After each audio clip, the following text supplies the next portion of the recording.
गुरुदेव की जय। बंदी छोड़ कबीर परमेश्वर जी की जय। बंदी छोड़ गरीबदास जी महाराज जी की जय। स्वामी रामदेवानंद जी गुरु महाराज जी की जय हो।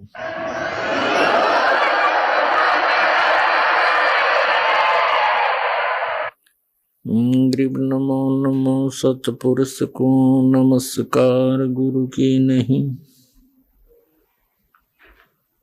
सुर नर मुनि जन साधुआ संतों सर्वस दी नहीं। सतगुरु साहिब संत सब दंडोतम प्रणाम। आगे पीछे मध्य हुए तिनको जा कुर्बान। नराकार निर्विषम काल जाल वैवंजनम। निर्लेपम निज निर्गुणम अकल अनुपवेशुंदुनम। सोहम सुरति समाप्तम सकल समाना निर्तल। उज्ज्वल हिरंबर हरदमम बेपरवाह अथा है। वार पार नहीं मज्जतम। गरीब जो सुमर सिद्ध होई। गणनायक गलताना करो अनुग्रह सोई। पारस पद परवाना। आदि गणेश मनाऊं गणनायक देवन देवा। चरण कमल लाऊं आदंत करूं सेवा। परम शक्ति संगीतम रिद्धि सिद्धि दाता सोई। अवगत गुण अतीतम सतपुरुष निर्मोही।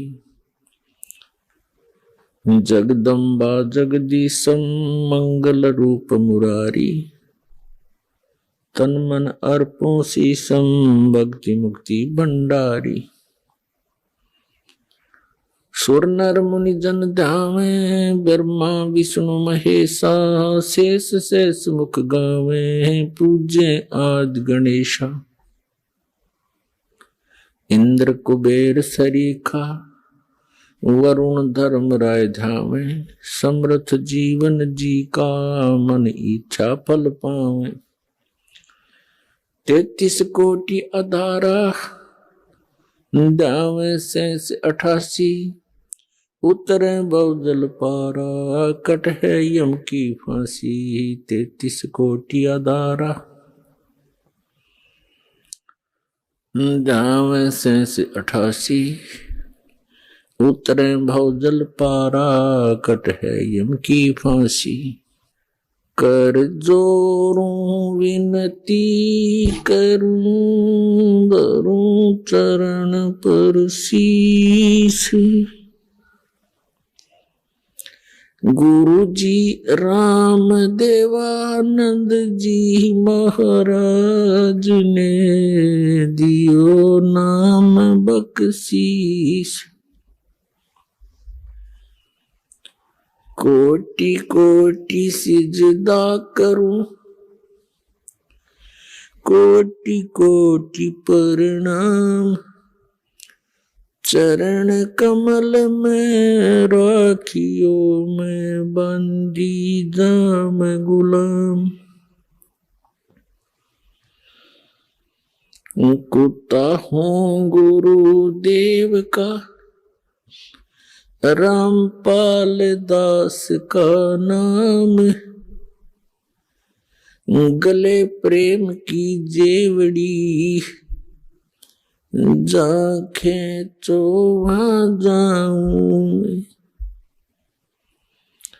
तो करो तो बावड़ू दूर दूर करो तो जाऊं। जो राखो त्यों ही रहूं। जो देवो सुख।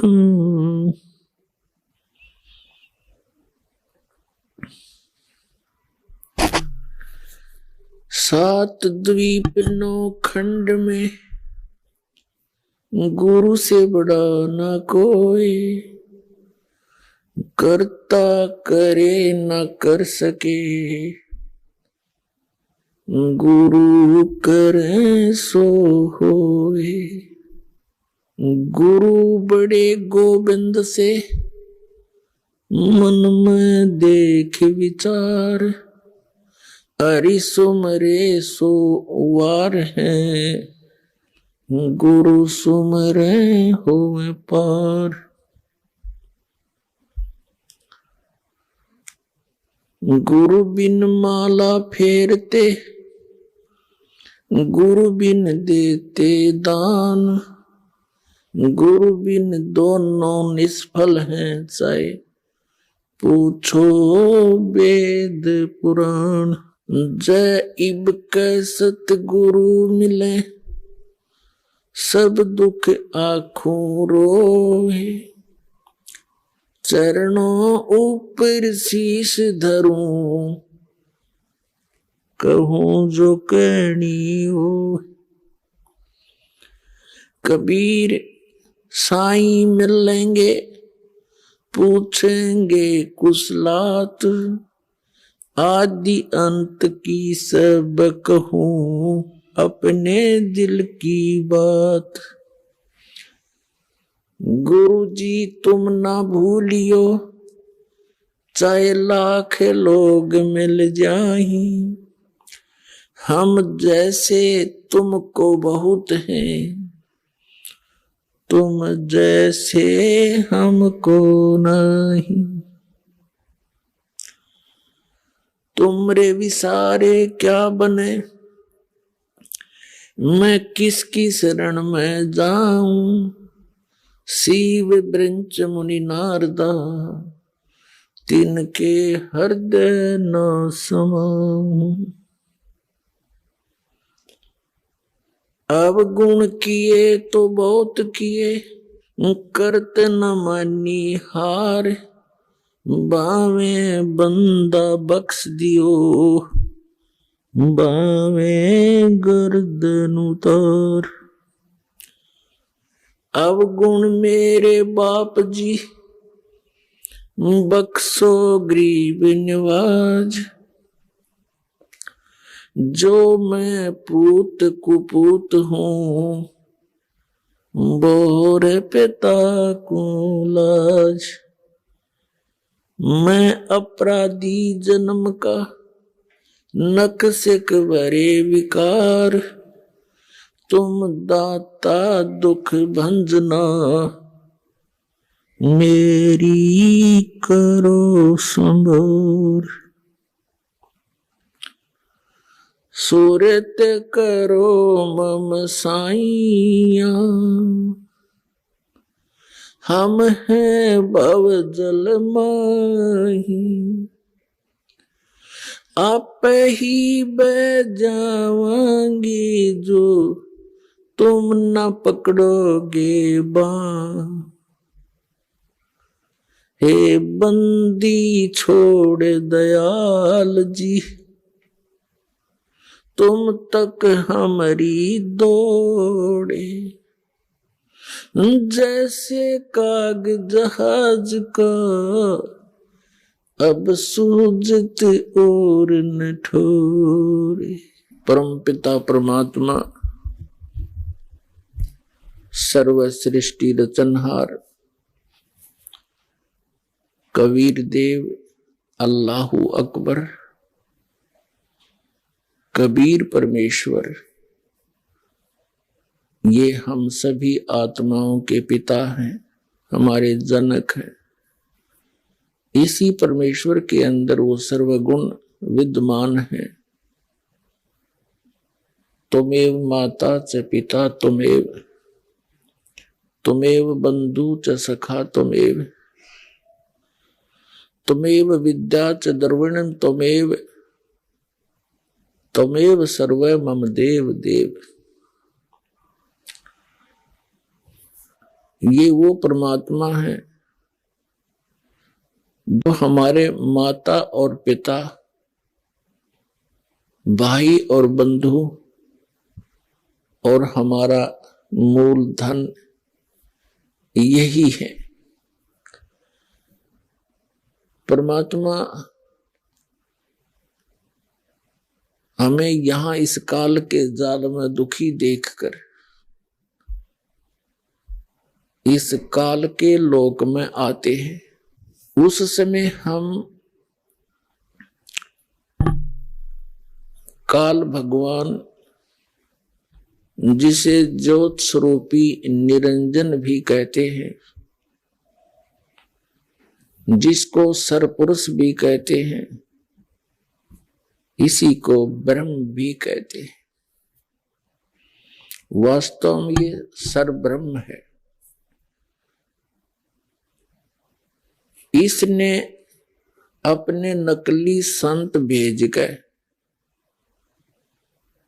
शास्त्र ज्ञानहीन संतों के द्वारा पूरे विश्व को यथार्थ भक्ति विधि से दूर कर दिया गया होता है।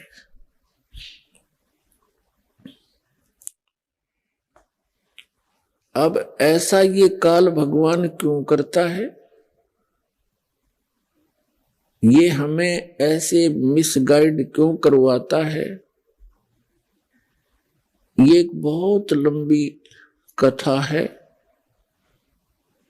धीरे धीरे आपको सुनाएंगे, क्योंकि एक ये पहला स्थान है विश्व में जहां सत्यनारायण कथा सुनाई जाती है। सत्यनारायण का अर्थ है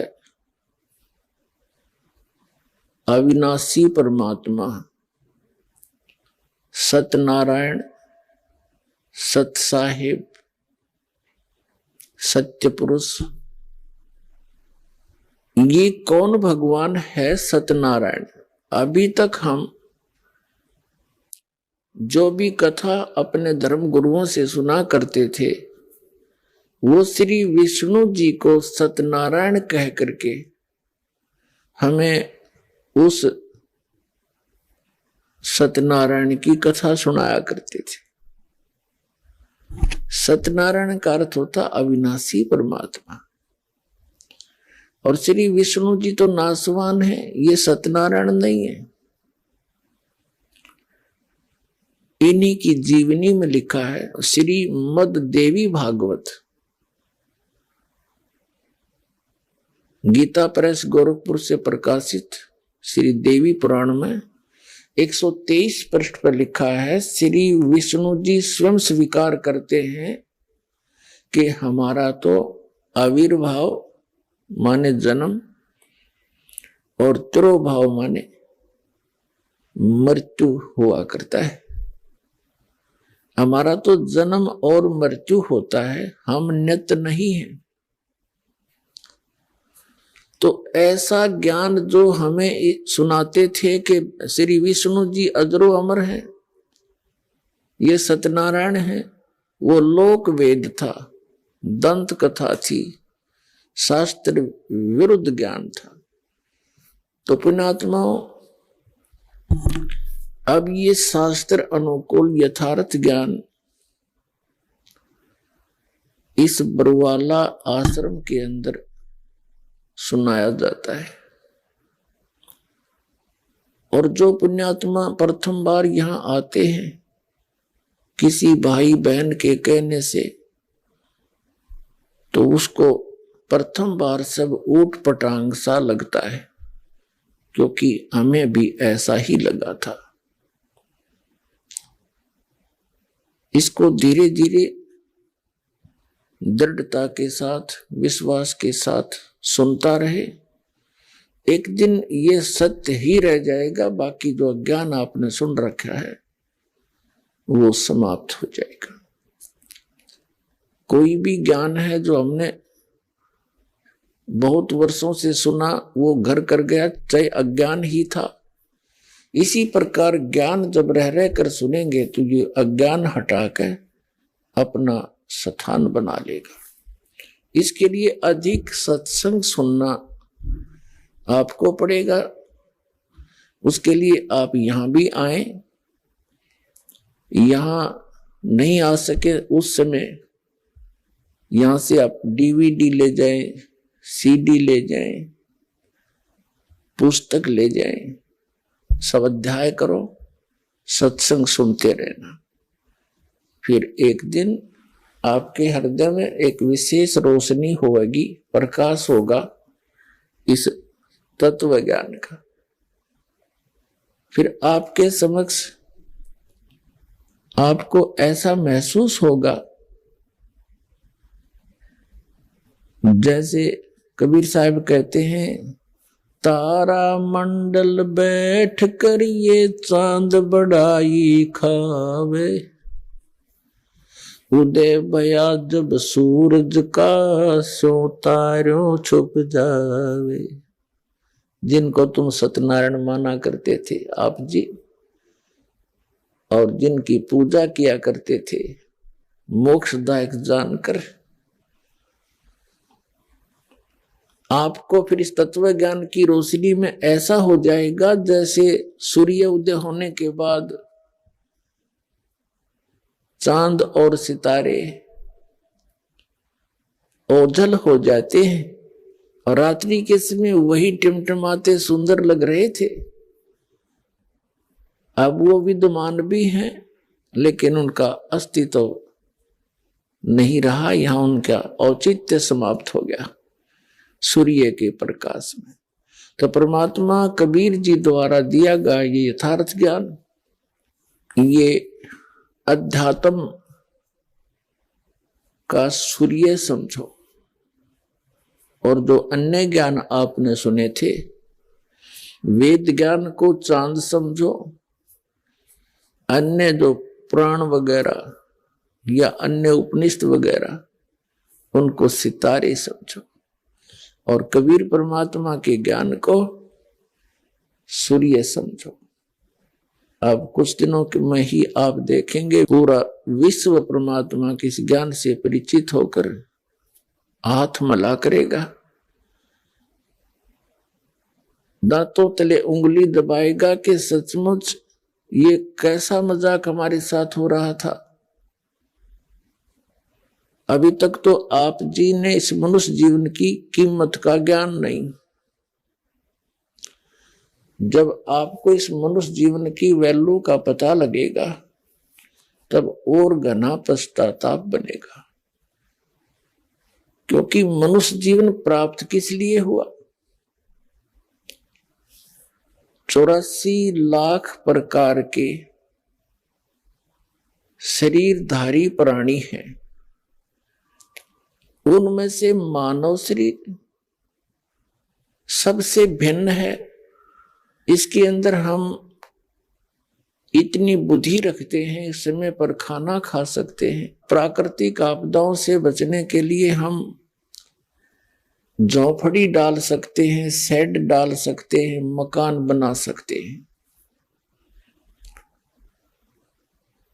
तो इसके साथ साथ हम इस मनुष्य जीवन से परमात्मा की भक्ति भी कर सकते हैं, जो अनिवार्य है। इस मनुष्य जीवन का उद्देश्य ही ये है कि आपने सत भक्ति करके इस बार बार के इस झमेले को समाप्त करवाना है। ये जन्म मरण का दुख असंख्य जन्मों से आप झेल रहे हो। तो कबीर परमात्मा ये हमारे पिता हैं, ये हमारे माता हैं। इन्होंने अपने वचन से हम सबको प्रकट किया था। अब हमने वहां सतलोक में जहां हम रहा करते थे और वहां से हम यहां आ गए। ये एक लंबी कहानी है, सुनाएंगे आपको। तो वहां हम सतलोक में रहते थे, हमें कोई दुख नहीं था, ना हमारी मृत्यु होती थी और ना वृद्ध अवस्था थी, ना कोई परिवार का सदस्य मरता था। तो वहां परम सुख है। उस परम सुख को हम अपनी नादानी के कारण, अपनी गलती के कारण छोड़ आए और हम यहां इस काल भगवान के साथ आ गए। जब तक हमारे पुण्य हमारे साथ रहे, जो हम सतलोक के अंदर पुण्यों से परिपूर्ण थे, और वहां से हम नीचे आगे, तो इस काल भगवान ने हमारे साथ धोखा किया। इसने ऊपर स्वर्ग आदि बना करके अपना रेस्टोरेंट चला रखा है। पुण्यकर्मी प्राणी वहां रखे जाते हैं, उनकी पुण्यों पर टैक्स लगाया जाता है 10%, कहीं 15%, कहीं 25%, जैसी भी सुविधा आप वहां चाहोगे। और फिर जब उसका धन, वो पुण्य समाप्त हो जाए, भक्ति धन, फिर उसको उस होटल से बाई फोर्स बाहर फेंक दिया जाता है। पहले उसको अलर्ट कर दिया जाता है कि तेरा इतना समय शेष है, उस दिन आप चले जाइए। बुद्धिमान निकल लेते हैं, निकल कर कहाँ जाते हैं? संस्कारवश फिर नरक में भी जाना पड़ता है। संस्कारवश फिर पुनर्जन्म यहाँ 84 लाख योनियों का भी उसको प्राप्त होता है। तो हम पहले इसने स्वर्ग में रखे ऊपर स्वर्ग, और एक इसने ब्रह्मलोक बना रखा है। उस ब्रह्मलोक के अंदर इसने सतलोक की नकली रचना करवा रखी है अपनी माया से, दुर्गा से। उसमें नकली सतलोक, डुप्लीकेट अलखलोक, फिर नकली अगमलोक और नकली अकैलोक की वहां एक झूठी रचना करवा रखी है इस जीव को भ्रमित रखने के लिए। वो सब इसके होटल हैं, और हम सब पुण्यों का नाश करके अब फिर नीचे पटक दिए। जब हम भक्तिहीन हो गए, तो परमात्मा ने दया करी हमारे ऊपर, इस काल को विवश कर दिया कि एक मनुष्य जीवन इन प्राणियों को अवश्य देना पड़ेगा इसको। ऐसा इसकी मजबूरी बना रखी है। वो कभी बताएंगे, अब डिटेल मैं नहीं बता पाऊंगा इस समय, सत्संग किसी और विषय पर। तो दया करी परमात्मा ने, तो यहां मनुष्य जीवन आपको मिल गया। अन्य योनियों में जो कष्ट पा रहे हैं वो पाते रहो, इसको कोई टेंशन नहीं। इसको टेंशन जब होती है जब ये मानव शरीर प्राप्त करता है ये प्राणी, इसको क्या टेंशन रहती है कि इस मानव शरीर में इसको इतनी बुद्धि है कि ये अच्छे और बुरे का ये निर्णय कर सकता है। और इसी मनुष्य जीवन के अंदर कहीं ऊपर के लोक से, सतलोक से आकर के कोई परमात्मा का भेजा हुआ संत हंस और यहां आकर सच्चाई ना बता दे, इसलिए इस डर से ये अपने डुप्लीकेट संत भेज गए और पूरे मानव समाज को यथार्थ ज्ञान से वंचित करा देता है। और वो साधना करवाता है जिससे इनको कोई परमात्मा से मिलने वाली राहत प्राप्त ना हो। इसका उद्देश्य क्या है? इसका उद्देश्य ये है कि ये सभी नास्तिक हो जाएं, और नास्तिक होने के बाद फिर ये भगवान की कोई चर्चा करेगा उसकी सुनेंगे ही नहीं। तो इस दृष्टिकोण से इसने ये सब अपना जाल फैला रखा है। और परमात्मा क्या चाहते हैं? क्योंकि हम उसके बच्चे हैं, कबीर जी के, परम पूज्य कबीर परमेश्वर जी जो काशी के अंदर 120 वर्ष रहे थे, एक जुल्हाए धानक की भूमिका की थी। वो परमात्मा है, परम अक्षर ब्रह्म है, सारी सृष्टि के रचनहार है। अब इस काल ने हमें इतना भ्रमित कर दिया कि हम लाल को तो भूल गए और कौड़ियों की कीमत इतनी बता दी, लाल से भी अधिक। हमने उन कौड़ियों की गठड़ी बांध ली और लाल को कूड़े में फेंक दिया। अब इस दास को भेजा जोरी बनाकर। इस दास ने परखा इस लाल को और आपके सामने वो परख दिखा दी, सदग्रंथों से प्रमाण दिखाए कि भगवान कैसा है, वो क्या करता है, उसकी कैसी लीलाएं करता है वो, और उसका प्रमाण कहाँ है। उन सदग्रंथों में दास ने प्रमाणित कर दिया जिनको आप सत माना करते थे। कौन कौन से? पवित्र चारों वेद, पवित्र श्रीमद् भगवत गीता, इनके अंदर स्पष्ट लिखा है कि जिसको आप जी परमात्मा मान रहे थे, श्री कृष्ण अर्थात श्री विष्णु जी को, और ये भी मान रहे थे कि श्री कृष्ण जी ने गीता का ज्ञान दिया, तो ये भी निर्णय कर दिया इस दास ने परमात्मा कबीर जी की रजा से कि श्री कृष्ण जी के शरीर में प्रवेश करके इस काल भगवान ने गीता का ज्ञान बोला।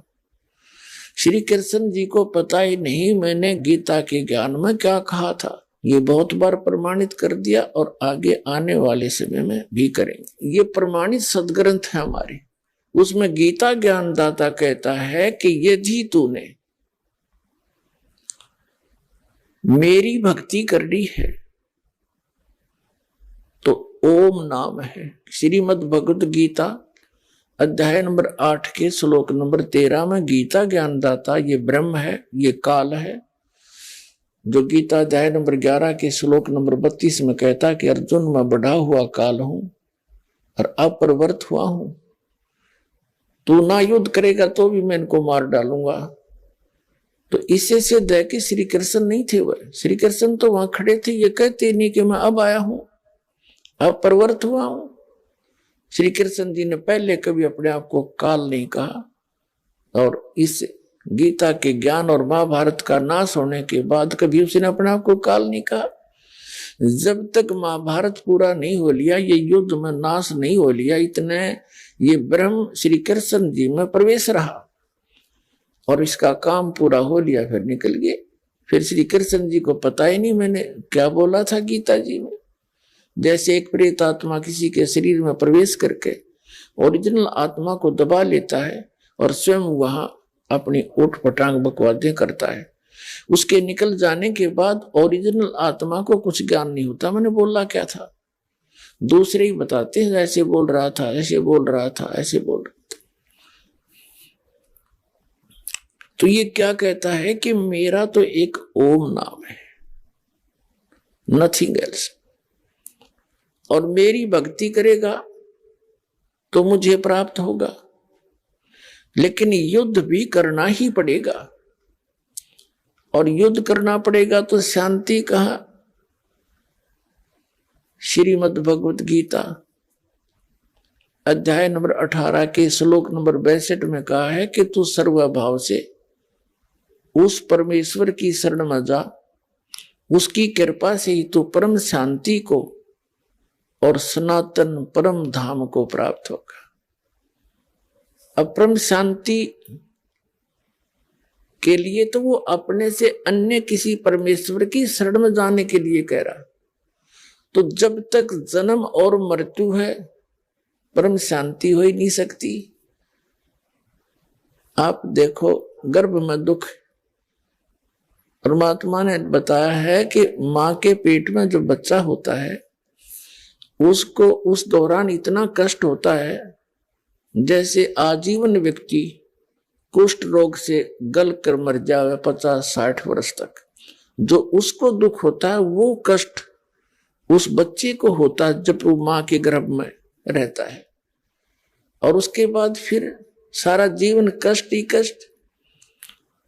कभी रोग हो गया, फिर युवा हुआ, यहां निर्वाह का संकट, फिर विवाह का संकट, विवाह ना हुआ तो दुखी, हो गया तो फिर मां दुखी, संतान ना हुई तो दुखी, संतान हो गया फिर मां दुखी, कोई मर गया, कोई बच गया, कोई बीमार है, कोई बकवाद कर रहा है, कुछ हो रहा है, और सारा कुछ ठीक भी लग रहा है, स्वयं मृत्यु हो जाती है, सब बच्चे बिलखते रह जाते हैं। तो यहां शांति नाम की चीज नहीं। और जो ओम का जाप करते हैं और ओम शांति कहते हैं। ओमकार शांति का तो खड़ा एक्सीडेंट है, कभी शांति हो ही नहीं सकती ओम से। ये तो खुद कहता है मेरा ओम नाम है, पर युद्ध करना पड़ेगा। शांति चाहिए तो उस परमेश्वर की शरण में जा,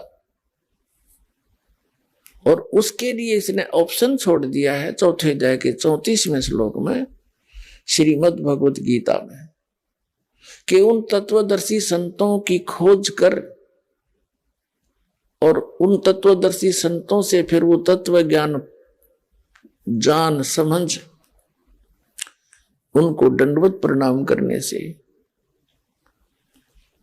और कपट छोड़कर नम्रता पूर्वक प्रश्न करने से वो तत्वदर्शी संत तुझे उस परमात्म तत्व का यानी तत्व ज्ञान का ज्ञान कराएंगे।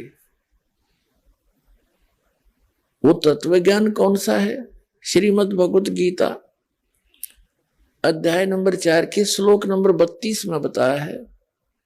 यहां अनुवादकर्ताओं ने, ये अज्ञानी थे, सारे तत्व ज्ञानहीन प्राणी थे जिन्होंने अनुवाद करने की चेष्टा की, लेकिन जहां सही ज्ञान आना था उसके विपरीत अर्थ करके उसको सारा ही बदल दिया, सारा अर्थ ही खत्म कर दिया गीता जी का। एक ब्रह्मणे मुखे शब्द है चौथे अध्याय के 32वें श्लोक में श्रीमद् भगवत गीता के।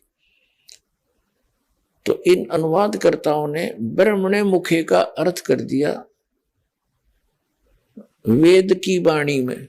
17वें अध्याय के 23वें श्लोक में ब्रह्मणे शब्द है, इन्हीं अनुवादकर्ताओं के द्वारा उसका अनुवाद किया गया है सच्चिदानंद घन ब्रह्म। ब्रह्मणे माने सच्चिदानंद घन ब्रह्म, यानी परम अक्षर ब्रह्म, वो परमात्मा जिसकी शरण में जाने के लिए गीता ज्ञान दाता कहता है, और वो स्वयं आकर के यथार्थ ज्ञान बताता है।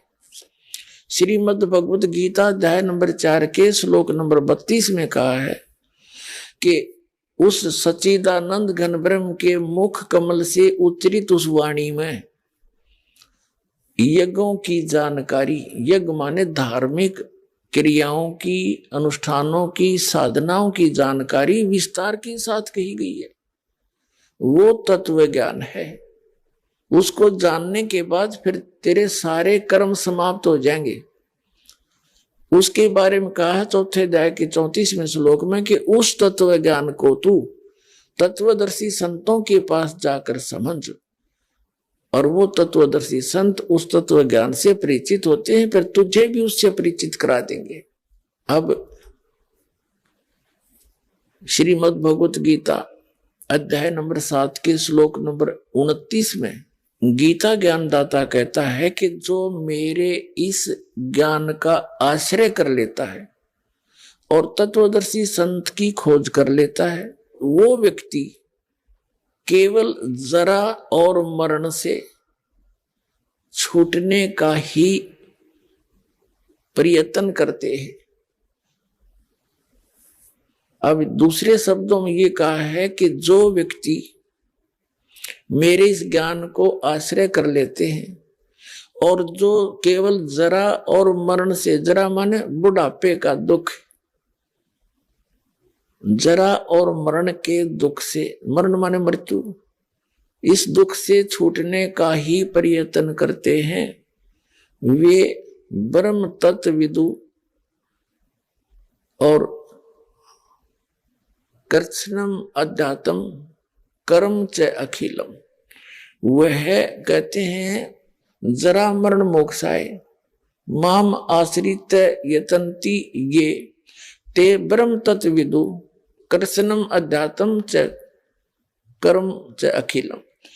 जो जरा और मरण से ही छूटने का प्रयत्न करते हैं, यहाँ की किसी वस्तु की इच्छा नहीं रखते, उनको ज्ञान हो जाता है कि ये सब नाशवान है, मनुष्य जीवन केवल परमात्मा प्राप्ति और मोक्ष कराने के लिए ही मिला है, और उस मोक्ष से ही हमें परम शांति होगी, और वो मोक्ष का साधन तत्वदर्शी संतों के पास होता है।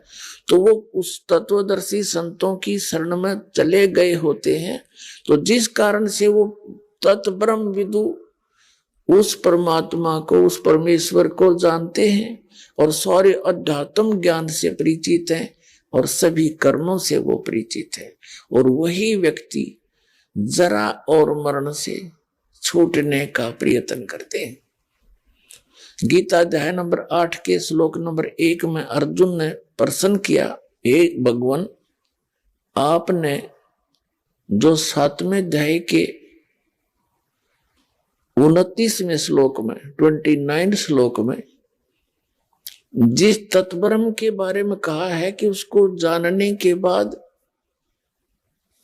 व्यक्ति केवल यहां से जरा और मरण के संकट से ही छूटने का प्रयत्न करते हैं या किसी वस्तु में इच्छा नहीं रखते, तो किम तत्ब्रह्म गीता ज्ञानदाता 8वें अध्याय के ही गीता जी के श्लोक नंबर 3 में कहता वो परम अक्षर ब्रह्म है।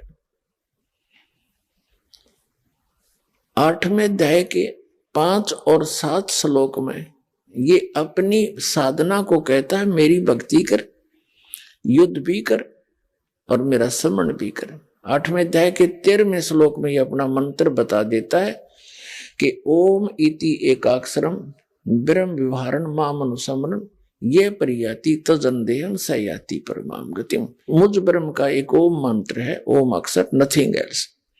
उच्चारण करके सिमरण करता हुआ ये परियाति तजंदेहम, जो शरीर छोड़कर जाता है, सयाति परमाम गति, वह ओम से मिलने वाली जो परम गति है उसको प्राप्त हो जाता है। ओम से मिलने वाली कौन सी परम गति है? ब्रह्मलोक प्राप्ति है, क्योंकि ब्रह्म की साधना है ओम नाम का जाप।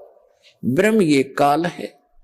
तो इसने 8वें अध्याय के 16वें श्लोक में स्पष्ट किया है कि ब्रह्मलोक में गए हुए प्राणी भी फिर जन्म मृत्यु में आते। इसमें अनुवादकर्ताओं ने फिर गड़बड़ी कर दी है। अनुवाद किया है कि मुझे प्राप्त होकर अर्जुन पुनर्जन्म नहीं होता। नहीं, उसका अर्थ ये बनता है न विद्यते। ये विद्यते अर्थ विद धातु से बना है, जिसे विद्या का ज्ञान होता है। विद्य माने जानना। जो ये नहीं जानते कि मुझे प्राप्त होकर भी पुनर्जन्म होगा, तो वो प्राणी मेरी साधना करके ब्रह्मलोक चले जाते हैं। और ब्रह्मलोक में गए हुए प्राणी भी पुनरावर्ती, वो फिर भी जन्म मृत्यु में आते। यदि इन अनुवादकों के इस अनुवाद को हम सत्य माने, एक तरफ तो ये कह रहा है कि ब्रह्मलोक में गए हुए प्राणी भी पुनर्वर्ती में आते हैं, और फिर ये कहे कि मुझे प्राप्त होकर फिर पुनर्जन्म नहीं होता, तो फिर ये गीता जी के 3-4 श्लोक गलत सिद्ध हो जाते हैं। दूसरे अध्याय के गीता जी के श्लोक नंबर 12 में कहा है कि अर्जुन, ऐसा नहीं है कि पहले तेरा और मेरा जन्म नहीं था या आगे हम ना होंगे, अर्थात तू पहले भी जन्मा था, मेरा भी जन्म था, आगे भी हम जन्मते मरते रहेंगे। दूसरे अध्याय के 17वें श्लोक में कहा कि अविनाशी तो उसको जान जिसको मारने में कोई सक्षम नहीं है, और जिसने सब ब्रह्मांडों की रचना की है, वो गीता ज्ञान दाता से अन्य है। चौथे अध्याय के 5 और 9 श्लोक में गीता ज्ञान दाता कहता है कि अर्जुन, तेरे और मेरे बहुत जन्म हो चुके हैं, तू नहीं जानता, मैं जानता हूं। और 9वें श्लोक में कहा है कि मेरे कर्म और जन्म दिव्य है, अलौकिक है। फिर श्रीमद् भगवत गीता अध्याय नंबर 10 के श्लोक नंबर 2 में गीता ज्ञानदाता कहता है कि अर्जुन, मेरी उत्पत्ति को न ते देवता लोग जानते, ये ब्रह्मा विष्णु महेश, और न ये ऋषि, क्योंकि ये सब मेरे से उत्पन्न हुए हैं। अब पिता की उत्पत्ति को पुत्र यानी संतान कैसे जाने? पुत्र और पुत्री। पिता की उत्पत्ति, डेट ऑफ बर्थ, जन्म तिथि को पिता का पिता बता सकता है, दादाजी। तो वो सबके जो पिता हैं, कबीर परमात्मा, हम सबके जनक हैं, इनके भी वही जनक है। उन्होंने आके इनकी उत्पत्ति बताई है कि इस ब्रह्म का जन्म ऐसे हुआ था। और कैसे इसके कर्म और जन्म अलौकिक हैं, ये भी उस परमेश्वर ने ज्ञान दिया। तो इससे सिद्ध हुआ कि ये भी जन्म मृत्यु के अंदर है और इसके उपासक भी।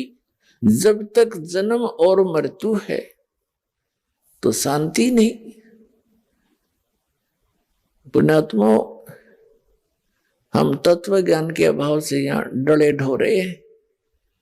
सारा दिन आजीवन एक रोजी रोटी निर्वाह के लिए बर्बाद करके चले जाते हैं और यही पूरा नहीं होता। और हम जैसे परिवार भी आपका है, अच्छी संतान, नेक संतान प्राप्त है और आप बड़े अच्छी तरह सेट हो, उनके साथ बड़े प्यार से रह रहे हो, जब कितना अच्छा लग रहा है। और एक सेकंड में मृत्यु हो जा, आपकी भी हो सकती है, आपके बच्चों की भी हो सकती है। फिर क्या हुआ? ये खाक सुख है। कबीर साहब कहते हैं, झूठे सुख को सुख है ये मान रहा मनमोद, ये सकल से भी ना काल का, कुछ मुख में कुछ गोद।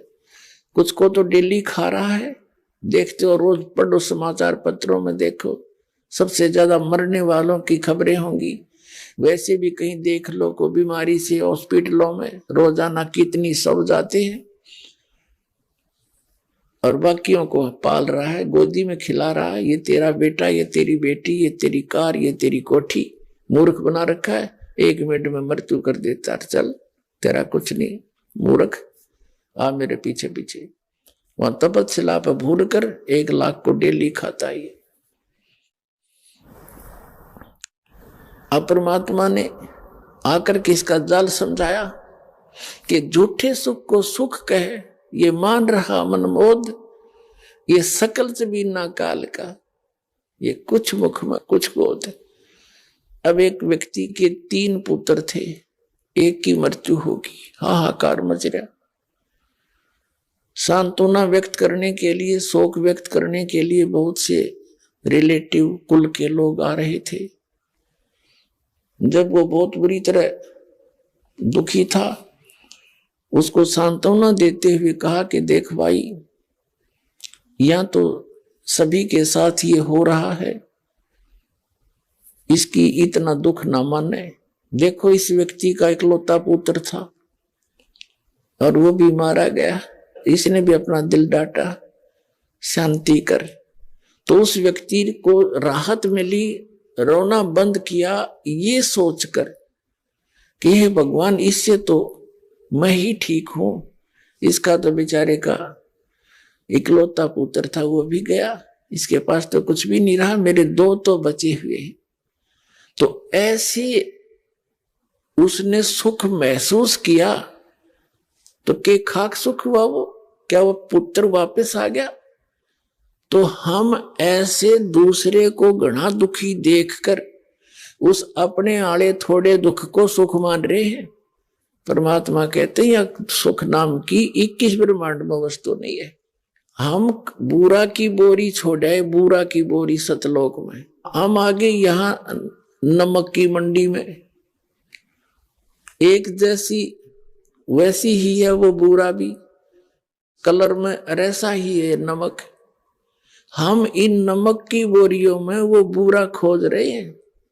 7 जन्म भी ना पावे, वहां तो बूरा की बोरियों पावेगी, और वो सतलोक में है। यहाँ कोई किसी लोक में नहीं है, तो किसी प्रकार का आप यहाँ पर सुख मान के उसकी खोज में लगे रहो। वो सुख तो वही है जहां वो विद्यमान है, तो वहां जाने से ही मिलेगा वो। अपने आत्माओं, अभी तक हमारे कोई जितने भी संत मिले हैं ये लल्लो पत्तो करनीय थे, इन आप ज्ञान नहीं। इन्होंने तो चेले बनाने का शौक है, घने हो जा बस मेरी प्रभुता हो जाएगी। आप भी नरक में जाएंगे और शिष्यों को भी साथ घसीट ले जाएंगे। अब परमात्मा के सभी बच्चे हैं, ये संत भी उसी के बच्चे हैं, और वो भी परमात्मा के लिए चले थे। ज्ञान उनको मिला नहीं, अभिमान अवश्य मिल गया उनको। संत महंत बन गए, आचार्य शंकराचार्य बन गए। कख का इनको पता नहीं, भक्ति मार्ग ये जानते नहीं, यथार्थ भक्ति ज्ञान इनको नहीं। एक भाषा जान लेते हैं, अटपट करके दुनिया को मूर्ख बना लेते हैं। आप तत्व ज्ञान से हीन प्राणी चाहे कितनी संस्कृत जानता हो और कितना एजुकेटेड हो, और चाहे इंजीनियर हो चाहे डॉक्टर हो, यदि उसने सद्भक्ति नहीं की तो जीवन नष्ट है उसका, ये मनुष्य जीवन बर्बाद हो जाएगा। अब परमात्मा ने आके या दया बख्शी है, या तो 600 वर्ष पहले स्वयं परमात्मा ने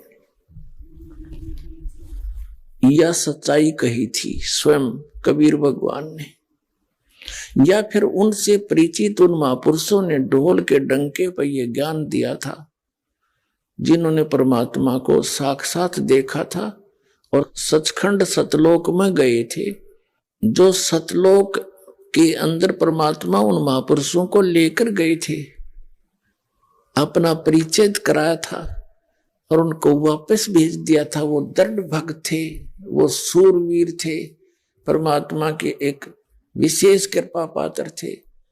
तो उनको परमात्मा सचखंड लेकर गया, फिर उनको वापस छोड़ दिया। उनके बाद उनका जीवन बदल गया और परमात्मा की सच्चाई को ढोल के डंके पर जगह जगह जाकर कहा। कोई मानो ना मानो, वो कहा करते हैं सच्ची। तो अब वो सेवा इस दास को दी है।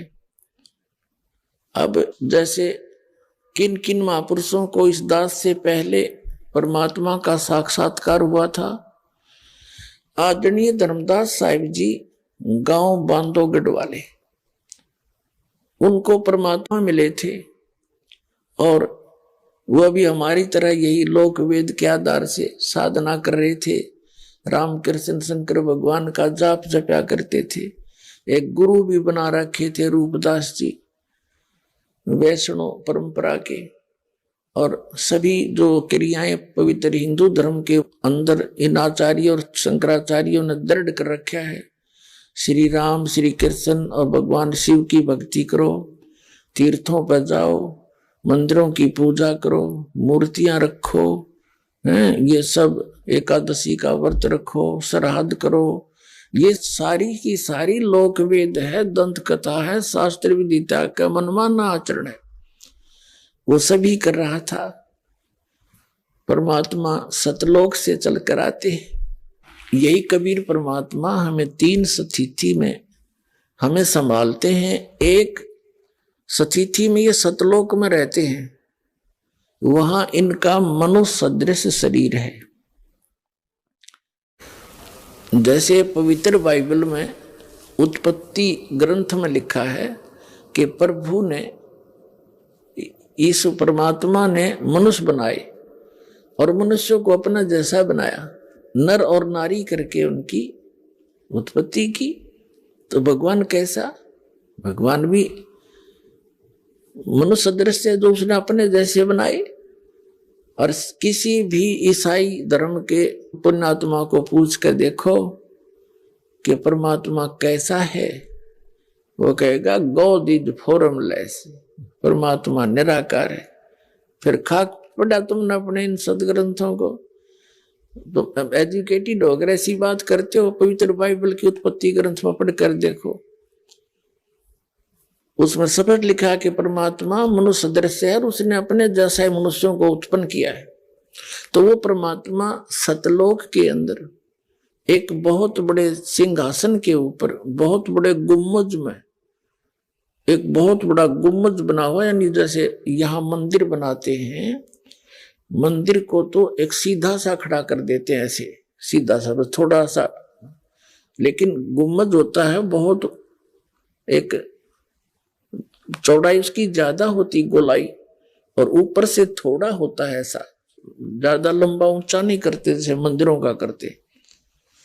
उसके बीच में परमात्मा एक बहुत अच्छे सुंदर सिंहासन पर बैठे हैं और उनके सिर पर मुकुट है जैसे राजा के होता है, और ऊपर छत्र है जैसे ये भक्तों ने बना रखा है। ये तो आर्टिफिशियल है, वहां परमात्मा का ओरिजिनल है। उनकी एक रोमकूप की इतनी रोशनी है, करोड़ सूर्य मिला दे, करोड़ चंद्रमा, उनकी मिली जुली रोशनी प्रकाश भी परमात्मा के एक रोमकूप के प्रकाश से फीकी है। इतना तेजो में शरीर है। ये तो प्रथम सती थी, और दो अन्य सतीथियों में वो कैसे हमें संभालता है। एक तो वो प्रत्येक युग में एक लीला करते हैं, सतलोक से आते हैं और एक नवजात शिशु का रूप धारण करके कमल के फूल पर विराजमान होते हैं। कमल का फूल सरोवर में ही होता है, जल में।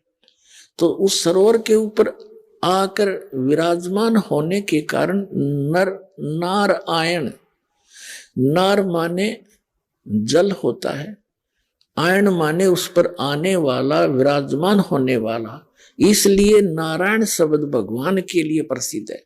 तो वो नारायण कौन है? वो सतपुरुष हैं, कबीर देव जी हैं, जो ऐसी लीला करते। वो कमल के फूल पर आकर शिशु रूप धारण कर लेते हैं। वहां से उनको निसंतान दंपति उठा ले जाते हैं, और फिर वो जब बड़े होने लगते हैं तो बालक अवस्था में वो खाना पीना कुछ नहीं करते। तब वो चिंतित होते हैं उनके माता पिता। तब कुंवारी गायें लाई जाती है परमात्मा के आदेश से, और कुंवारी गायें दूध देती हैं। उन कुंवारी गायों के दूध को परमात्मा पीते हैं, उससे उनके परवरिश की लीला होती है। ये प्रमाण ऋग्वेद के अंदर भी है, और कबीर परमात्मा ने 600 वर्ष पहले ये लीला की थी, जो कबीर सागर के अंदर विद्यमान है। ज्ञान प्रकाश के अंदर एक अंग है, एक अध्याय है ज्ञान प्रकाश पवित्र कबीर सागर का। उसमें भी विद्यमान है कि परमात्मा ने कुछ खाया पिया नहीं जब वो नवजात शिशु रूप में आकर प्रकट हुए थे। इनके कोई जनक नहीं, इनके कोई माता पिता नहीं, ये स्वयंभू है। तो उसे मैंने कुछ नहीं खाया पिया। फिर एक गाय मंगाई गई, उसके ऊपर उसने दूध दिया, जब परमात्मा ने दूध पिया। और यही प्रमाण ऋग्वेद मंडल नंबर 9 सूक्त नंबर 1 के मंत्र नंबर 9 के अंदर है कि परमात्मा जब शिशु रूप धारण करके यहाँ प्रकट होते हैं, उनके परवरिश की लीला कुंवारी गायों के द्वारा होती है। तो फिर भगवान कौन है? ऐसी लीला की है किसी कृष्ण और राम ने, या किसी और इस हजरत मोहम्मद ने, या किसी ईसा जी ने? तो who is God? Kabir is God. अब जैसे ईसा जी कौन थे? ये भगवान के पुत्र कहे जाते हैं। और हजरत मोहम्मद कौन थे? ये अल्लाह के पैगंबर थे। और श्री राम और कृष्ण कौन थे? ये ब्रह्म के पुत्र हैं, काल के पुत्र हैं। और कबीर साहब कौन है? ये स्वयं परमात्मा है, ये असंग ब्रह्मांड के स्वामी है, कुल मालिक है। दूसरी सतिथि में जब धीरे धीरे बड़े होते हैं, छोटी उम्र में ही अपने जिस उद्देश्य को लेकर वो आते हैं, हमें ज्ञान देने के लिए, उस ज्ञान का प्रचार शुरू कर देते हैं। बड़े बड़े विद्वानों के छक्के छुड़ा देते हैं, लेकिन वो क्रमहीन अपनी मान बढ़ाई के कारण परमात्मा के उस यथार्थ ज्ञान को ना स्वयं मानते हैं और ना ही जनता तक उसको जाने देते। तो यही लीला आज से 600 वर्ष पहले परमात्मा ने सन 1398 में संवत 1455 ज्येष्ठ सुदी पूर्णमासी के दिन ब्रह्म मुहूर्त में सुबह सुबह सतलोक से आकर के काशी, बनारस शहर है, काशी कहो बनारस कहो, तो शहर के बाहर एक बहुत बड़ा लहर तारा नामक सरोवर था। उसके ऊपर आकर के परमात्मा ने एक कमल के फूल पर नवजात शिशु का रूप धारण किया। उसके प्रत्यक्ष दृष्टा थे एक अष्टानंद नाम के ऋषि। वो सुबह सुबह स्नान करने के लिए वहां जाया करते थे। एकांत स्थान पा करके अपने गुरुदेव स्वामी रामानंद जी द्वारा प्राप्त उस भक्ति विधि का वो अभ्यास करते थे। उन्होंने देखा कि आकाश से एक प्रकाश का पुंज आया, उसकी आंखें उस प्रकाश को सहन नहीं कर सकी। ऋषि अष्टानंद जी की आंखें बंद हो गई। बंद होने पर उसने क्या देखा कि एक नवजात शिशु का रूप दिखाई दिया। दोबारा आंखें खोली तो वो प्रकाश एक कोने में, लहर तारा तालाब के एक कोने में सिमट गया। थोड़ा सा अंधेरा था, उसने आगे कुछ दिखाई नहीं दिया। अब जैसे पुण्यात्माओं हम सूर्य की ओर देखते हैं तो हमारी आंखें सहन नहीं करती, आंखें बंद कर लेते हैं तो सूर्य का प्रकाश रहित आकार हमें उसकी प्रतिबिंब दिखाई देता है। ऐसे ही अष्टानंद ऋषि के साथ हुआ। पहले तो उसने देखा केवल प्रकाश का एक गोला दिखाई दिया, आंखें जब बंद होगी, नहीं सहन कर सकी चरम दृष्टि, तो क्या देखा कि प्रकाश रहित उस एक बालक की आकृति नजर आई उसके। तो उठकर चल पड़ा, अपने गुरुदेव स्वामी रामानंद जी से पूछा कि स्वामी जी आज मैंने ऐसी कुछ अद्भुत लीला देखी, एक प्रकाश देखा, फिर आंखें बंद होगी, आंखें खुली, जब आंखों के सामने एक बच्चे की आकृति मेरे घूमती रही। तब रामानंद जी ने जैसा ज्ञान था उसने कहा कि बेटा ऊपर के लोगों से जब अवतार गण आते हैं ये लीलाएं ऐसे वो करते हैं। अब यहाँ किसी माँ के यहाँ जन्म लेंगे गर्भ में, वो लीला करने आए हैं। अब इन ऋषियों ने को इतना ही ज्ञान था कि भगवान माँ से ही पैदा होता है, वो भगवान माँ से पैदा हुआ फिर भगवान की सा, तो वो परमात्मा स्वयंभू थे, स्वयं आए, तो ये प्रत्येक दृष्टा थे। ये दूसरी सती थी है उस परमात्मा की हमें संभालने की, हमारे को यहाँ यथार्थकार देने के लिए आने की। और फिर जब धीरे धीरे बड़े हुए जुलाहे का काम भी करते थे, एक झोंपड़ी में रहते थे, असंख्य ब्रह्मांडों का पालन करता, एक झोंपड़ी में रहा करता था, कपड़ा बुनकर दिखाते थे। इसका कारण क्या था? ये कहते हैं समझदार को संकेत बहुत होता है। वो ये बताने आए थे तुम सारा जीवन इस माया के डले ढोंड में बर्बाद कर रहे हो। बड़ी कोठी हो, बड़ी कार हो, बड़ा महल हो, और भक्ति जो उद्देश्य था इसका वो भूल चुके हो। जीव को परमात्मा ने कहा है घर तो 3.5 हाथ और गणा तो 4.25, कह कबीर अधिका कहे वह को नहीं विचार। इससे घना जो मांगता है वो तो फिर बुद्धिहीन इंसान है। घर तो 3.5 हाथ, क्योंकि ये शरीर जो है 3.5 हाथ का होता प्रत्येक प्राणी का। हाथ इसको कहते इतने पोर्शन को, और प्रत्येक का यो 3.5 हाथ की पूरी हाइट 3.5 हाथ की होती है। परमात्मा कहते आपने एक चारपाई पे, वह चाहे 3 कमरे की कोठी हो चाहे 10 कमरों की कक्ष की, एक कोने में एक चारपाई पे ही विश्राम करना है। तो बाकी की बकवाद की क्या आवश्यकता है? जो मूल उद्देश्य खो कर बैठ गया है, अरबपति खरबपति यहाँ सब कुछ जोड़ जाड़ के छोड़ गए। और यहाँ वो केले कोठी बना रहे थे फैक्ट्री, और वो आप कुत्ता बनकर सैर सपट्टा कर रहा है उसी गली में, बाढ़ में जावा कोठी आ गई उसका काम। तो परमात्मा हमें याद दिलाते हैं कि मैं सारे ब्रह्मांडों का संचालक, और वहां ऐसे हैंड टू माउथ रह के दिखाया कि भक्ति, कबीर साहब कहते हैं टोटे में भक्ति करे सोए सही सपूत, ये मायाधारी मस्करे ना जाने कितने जालिए ऊत। कबीरा सब जग निर्धना धनवंता नहीं कोई, धनवंता सो जानिए जिस पर राम नाम धन होई। अब जो प्रसंग चल रहा है तो ये दूसरी सतिथि है जो परमात्मा हमें संभालते हैं। और तीसरी सतिथि वो कभी भी आ जाते हैं एक साधु संत का रूप बना के, और अपने अच्छी आत्माओं को जो परमात्मा के ज्ञान को दृढ़ता से ग्रहण करते हैं, और फिर मुझे नहीं मुचकाए तारा संसार एक तरफ और वो दृढ़ भक्त मालिक का एक तरफ, ऐसे प्राणियों ऐसे महापुरुषों को वो परमात्मा आकर मिलते हैं। उनमें से कौन कौन है वो महापुरुष? आदरणीय धर्मदास साहिब जी, उनको मथुरा में मिले थे। वो यही साधना कर रहे थे जो आप पवित्र हिंदू धर्म के अंदर इन भ्रमित गुरुओं आचार्यों और शंकराचार्यों और इन महंतों और संतों के द्वारा बताए गए ज्ञान को ग्रहण करके हम सभी कर रहे थे।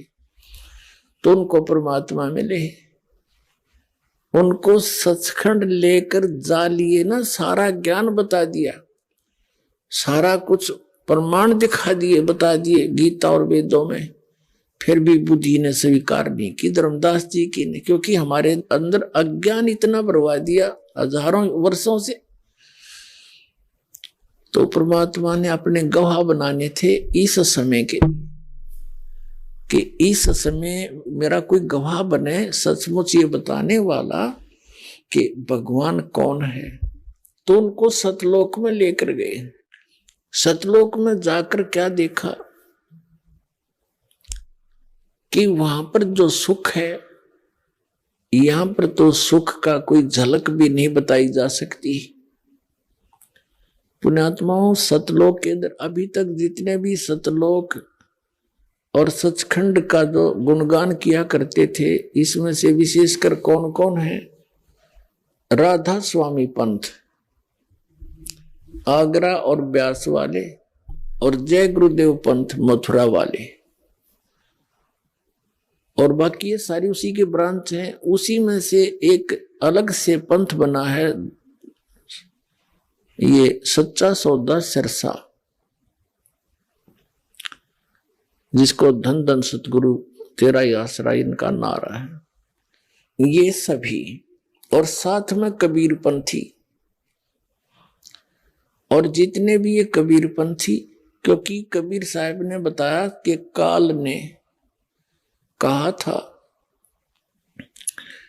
जब परमात्मा यहां आए थे प्रथम बार हमें ये ज्ञान देने के लिए, तो काल ने विरोध किया था कि नीचे नहीं जा सकते, क्योंकि कबीर वो परमेश्वर अपने पुत्र के रूप में वहां प्रगट थे। उसने बहुत घोर विरोध किया था कि तुम नीचे किस लिए जा रहे हो। तब अपने पुत्र के रूप में विराजमान परमात्मा ने कहा था कि मैं नीचे जाऊंगा, और तूने परमात्मा के बच्चों को मिसगाइड कर रखा है, तूने गलत साधना बता के उनका जीवन नाश कर रखा है, कुत्ते गधे सूर बना रखे हैं। उनको परमात्मा के विषय में यथार्थ जानकारी देने जाऊंगा और उनको सही भक्ति बताऊंगा, तेरे जाल से निकाल कर ले जाऊंगा। तब उसने परमात्मा के ऊपर एक घात किया था, उसको मारना चाहा था, लेकिन मालिक की शक्ति के सामने उसकी कुछ नहीं बसाई।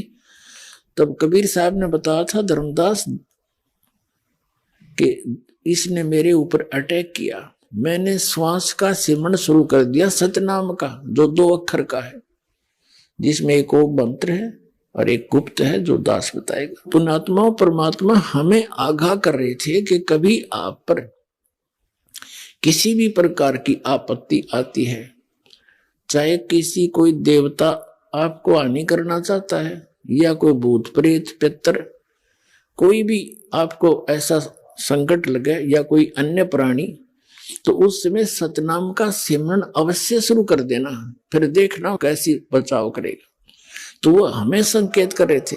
तो परमेश्वर कबीर जी ने हमें भी बताने के लिए, ना उनको तो क्या सिमरन की जरूरत, वो तो खुद मालिक है, हमें दृढ़ करते हैं कि तुम ऐसी आपदा के समय इस नाम का जाप याद रखियो। कहीं उस समय आवाज लगा दो हाय मां मर गया, तो वहां मां मदद नहीं कर सकती, वहां तो परमात्मा का वो मंत्र मदद करेगा।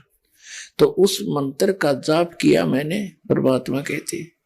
तो ये काल ऐसे गिर गया जमीन पर जैसे पक्षी की पंख कट जाती हैं और पड़ा पड़ा तड़पता है, उसकी कुछ पार नहीं बसाती। कबीर परमेश्वर जी कहते हैं, तब इसने मेरे पैर पकड़ लिए नीचे घिसट कर और कहा कि तू मेरा बड़ा भाई, क्योंकि ये भी परमात्मा का ही बच्चा है, ये काल भी, लेकिन ये निकम्मा बच्चा हो गया और इसको देश निकाला दे दिया गया। वहां इसने गलती की और हमने भी गलती की इसी के साथ साथ, इसलिए हम भी यहाँ आ गए। लेकिन वो दयालु है परमात्मा, उन्हें फिर दया आई कि गलती हो जाती है बालक पर, जैसे बच्चे कितनी गलती कर दें माता पिता फिर भी क्षमा ही करते हैं। वो हमारा माता पिता है, उसने हम पर फिर दया आई। तो काल ने कहा कि भगवान एक काम करना, मुझे श्राप लगा हुआ है 1 लाख मानव शरीरधारी प्राणियों के सूक्ष्म शरीर को नित्य भून कर खाने का। यदि आप सभी को ले जाओगे अभी तो मेरी कैसे भूख मिटेगी। इसलिए आप चौथे युग में जीव ले जाना, 3 युगों में जीव कम ले जाना। इसने पैर पकड़ के छोड़ा नहीं, बुरी तरह रोता रहा। तब कहा ठीक है, और बोल क्या मांगता भिखारी। तब इसने एक और प्रार्थना की कि भगवान चौथे युग में जब तुम ज्ञान प्रचार करो तो अपना ज्ञान समझाकर अपने बनाकर आप सतलोक ले जाना, जबरदस्ती बलपूर्वक ना ले जाना। तो परमात्मा को पता था कि जब तक इनको ज्ञान नहीं होगा तो इनकी आस्था वहां बनेगी नहीं, और जहां आशा ता वासा होई, मन कर्म वचन सुमरियो सोई।